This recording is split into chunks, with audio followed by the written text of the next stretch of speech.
Hello, welcome. My name is Shoham Bhattacharya, and I am kind of not tire ranking, I'm ranking all the books that I've read so far in this year, and I hope this goes well. Bye. So, the book that I'll be putting at the bottom of this list would be Hanabadir Karkhana by Abanindranath Thakur. I revere his art. I absolutely love his short story about an anthropomorphic civet cat called Bhodra Bahadur, which has a very unique rhythm, which this book also has, so to speak. This is not a book, but this is a short story, by the way. So, going into the short story, I thought it would have the same kind of rhythm or the joviality of Bhodra Bahadur, but sadly I was disappointed. Like, it is about some kind of exorcism and occult and those kind of things, but it wasn't just my cup of tea, so to speak. One of my other friends, he enjoyed it quite a lot, and he said that you need to find that specific rhythm that Abanindranath Thakur was going for if you want to enjoy this particular short story. Sadly, I couldn't find it, so it ranked at the bottom of the list. So on number 11, I would put this book called Rise of Chola's Apocalypse, if I recall correctly, and it's written by this author named J.V. Jaikumar, and the book is free on Kindle Unlimited. So if you want, you can take a look. So this book has a very interesting premise. It's about the Chola dynasty, mainly Rajaraj Chola, who went into kind of like a he disappeared during his reign, so to speak, and after 2000 something years, he not 2000, it's around like 600-700 years after, when everyone in the on earth is kind of having this are kind of in this politically tumultuous time, and on top of that a black hole is coming straight towards earth, and at that time the Rajaraj Chola appears kind of from nowhere with this highly advanced cyberpunk society, like kind of like Wakanda in Black Panther, if if anyone wants to find any parallel. So it's like that.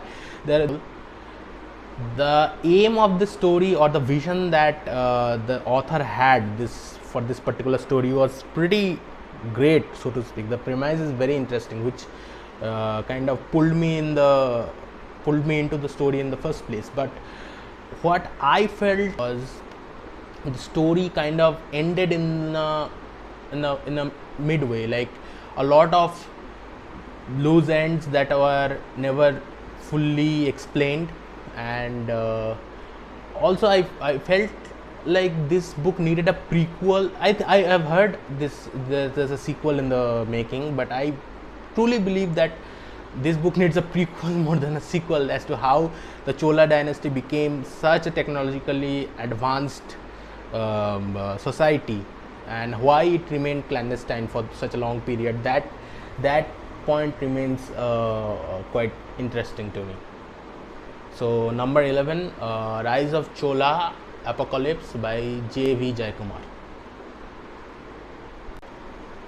So on number 10, I would like to put this very wholesome slice of life story called Baranda Janala by Mahashada Devi, which centers around a veranda in a particular neighborhood, and it's a compilation of 5 or 6 anthological stories surrounding that neighborhood and its people and how their day-to-day life goes by. It's very wholesome. It's like I can't say much of it. Like there's nothing much to say about this book other than it's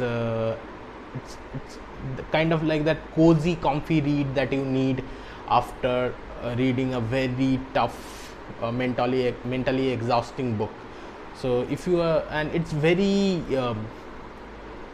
easy to finish. Like I finished the book in one sitting, so it was pretty easy read for me. Nothing else to say. On number 9, I would put this comic book called The Wrong Earth by, I forgot the writer's name, Tom Perry or something. Tom Perry, or maybe Tom Payer, or Tom. It's Tom Payer most probably. If I'll update the update the name in the graphics if I'm saying it incorrectly. So apologies to the writer if you're watching, which you are probably not. So yeah, so Wrong Earth is basically about, it's a deconstruction of the entire superhero genre, like grimdark superhero genre, namely Batman. Like how if it takes the notion of what if Adam West's Batman and Robert Pattinson's Batman swapped places. So it's a very like interesting premise, and it also deals with a couple of heavy things like death of the sidekick, or indoctrinating children into crime fighting and those kind of things, and administration of illegal medicines on thugs and criminals, and whether how justifiable that is. So it deals with those things as well, and I kind of liked it quite a bit. And yeah, that would be all. On number 8, I would put another comic called Twig, written by Scotty Young and illustrated by Kyle Starman, I want to say. Again, graphics, and it's very reminiscent to Jeff Smith's Bone or Jim Henson's Dark Crystal. Those kind of anthropomorphic creatures are at play here, and it's very like Baranda Janla. It's very wholesome, cozy kind of read, and it kinds of subverts the hero on a quest trope. If you read the actual book, you'll get to know that how it subverts, and I thought it was quite brilliant. Like I did not expect it to end it in a way that it did, that kind of made me happy. So yeah, that's number 8, 7, 8. Yeah, 8. On number 7, I would like to put the first paperback book that I read this year, which will be Percy Jackson and the Lightning Thief. Now, my introduction to Rick Riordan's demigod verse or Riordan verse was through Magnus Chase, which has a Percy appearance at the 3rd book, Ship of the Dead. And I liked his character, and I thought, yeah, it's fine, like YA protagonist, like same snarky kind of guy. But here in this book, I loved his sort of like I got to know how his journey had started, and how he became the guy that I read in Magnus Chase, like the level of confidence that he gains quest after quest after quest. So I only read one quest. Like every book is kind of formulaic for Riordan. I realized this while reading Magnus Chase as well. Like the hero gets a quest, some friends join him, there are sub level to the quest, and after hero completes each and every quest, there's a twist or kind of like an emotional payoff. So all these tropes are there in this book, but Riordan does it so brilliantly, and his writing is like, I won't say page turner, because page turner means every book will have a cliffhanger kind of thing, but he doesn't that kind of baiting he does not do in his books, and that's actually I kind of like about his books. But it's very fast paced, like, so yeah, it's on number 6, 7, 6, 7, 6, yeah. So that's it.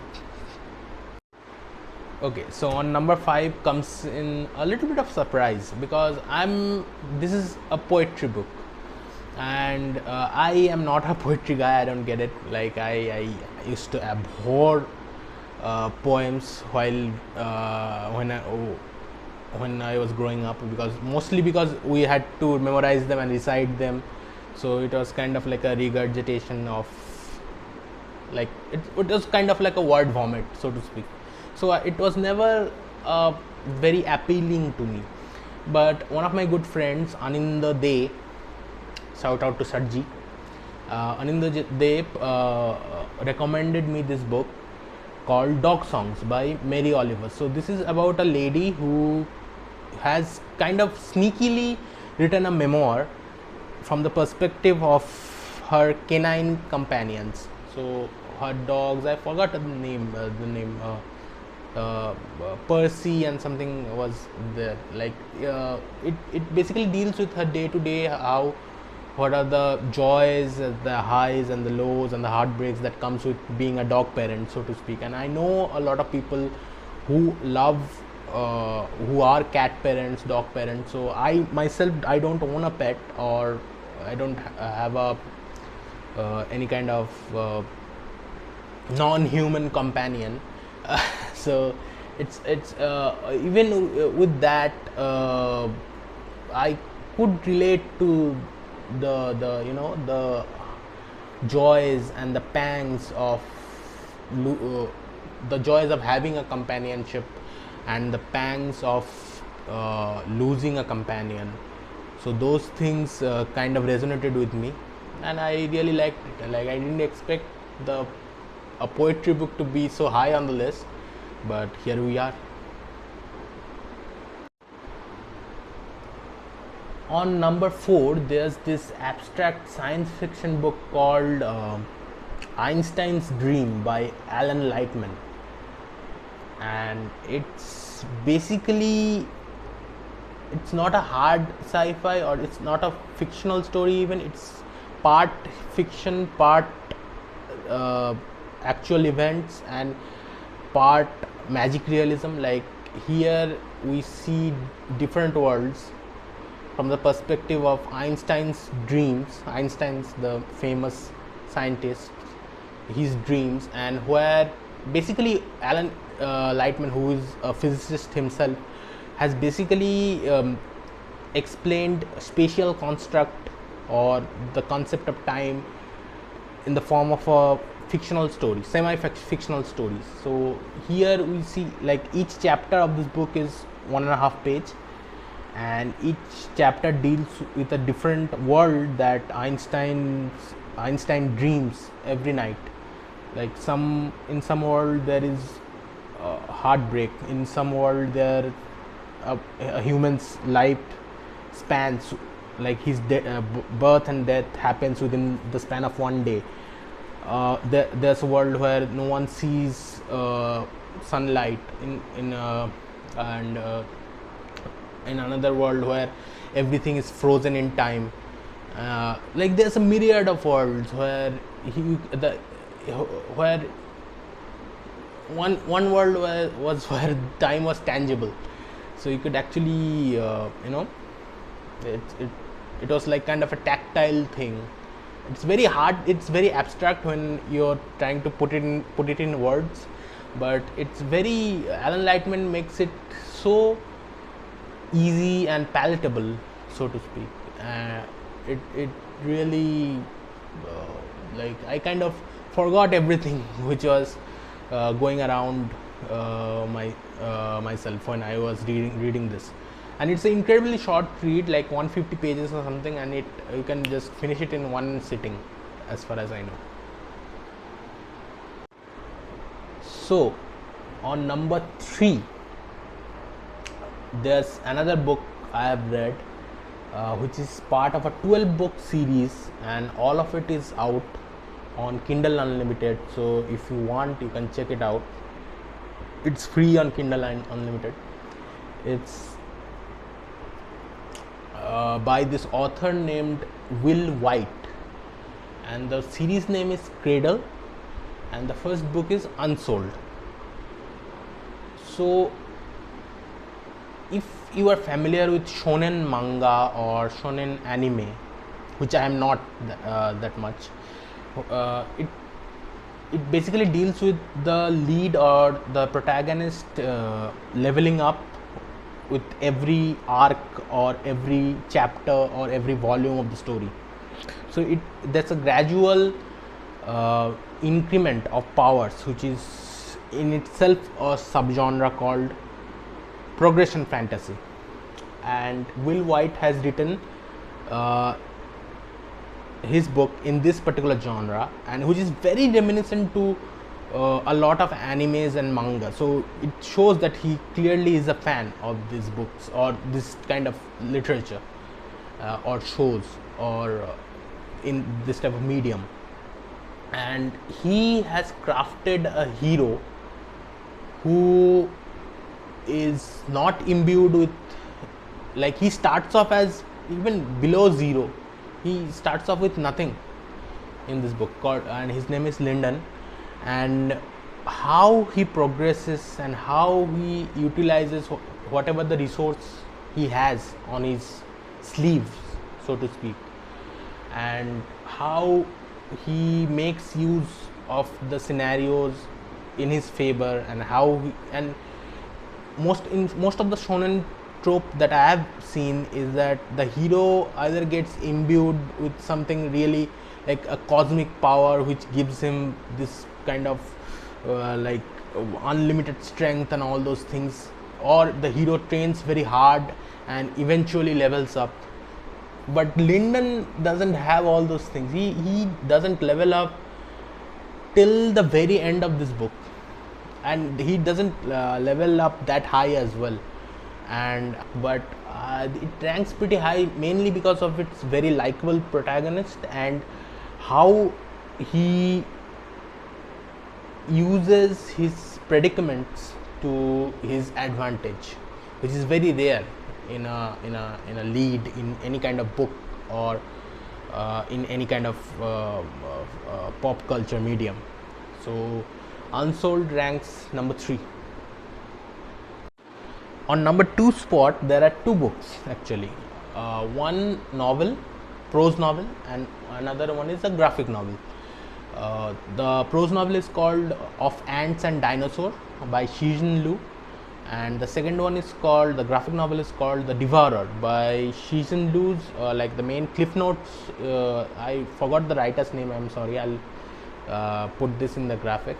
But he kind of used the cliff notes left by Shijin Liu from the prose novel, that is Of Ants and Dinosaurs, and used it to write a singular kind of standalone sequel to the first book. So this, I'll talk about the first book mainly because it has a very weird premise. Like, there's a dinosaur which has a piece of meat stuck between its teeth, and there's a colony of ants which hasn't eaten anything in quite a few days, and and they come up with kind of like a non-verbal solution to each other's problems, where the ants climb onto the dinosaur's mouth and take the piece of meat out of its fangs, so to speak, and they that's how they resolve their issues, so to speak. I'm saying so to speak a lot in this video, but that's how the alliance between dinosaurs and ants start, and it progresses through different ages, which is very similar to how our society has progressed. And like, basically it transitions from the agricultural age to the steampunk age to the industrial age to the information technology age. Like, it's kind you have to stretch your imagination a bit if you want to, try to think about dinosaurs operating giant computers and ants fixing computers and other nuclear weapons and all those things. So yeah, it's a very weird premise, but it pays off The prose and the concept and the characters are so well realized, and they even Xian Lu manages to pack so much punch in such a short span that he gives each characters. It's kind of mind-boggling that he made me care about a couple of ants and dinosaurs fighting one another. Spoiler. And it's like I never thought I would be so invested in something so which seems so juvenile and so ridiculous and so out of the ordinary, and yet it made me think about the society and how where we are and where we headed and where our how cohabitation works. So these things actually kind of resonated with me a lot. So on number 2, and Devourer is basically, it's kind of cartoony. Devourer is basically the dinosaurs, a faction of the dinosaur dynasty went into space to find some life or something, and they come back and then they try to conquer the earth. Yeah, it's a ridiculous premise, but still it's very like enjoyable, so to speak. Not as good as the prose novel. Like prose novel is on a league of its own, but this kind of humanoid dinosaur fighting other soldiers in the mech suit is kind of like kind of interesting, so to speak. Again, I said so to speak. Damn it. Okay, on number 1, I'd like to put this book, The Three Body Problem by Xian Lu. Now, if anyone who is a conventional sci-fi reader tries this book, they will probably hate it, because it starts off at a it starts off on a very radical political aspect, and it touches upon a very quite a lot of sensitive issues regarding the cultural revolution that happened in China, and then it transitions off to essentially the best alien invasion story probably ever written and possibly will be written. Like, forget Invasion of the Body Snatchers, forget that arc we had in what is that show, Young Justice or Strain, or any kind of alien invasion stories. It's such a well thought out, well realized, scientifically accurate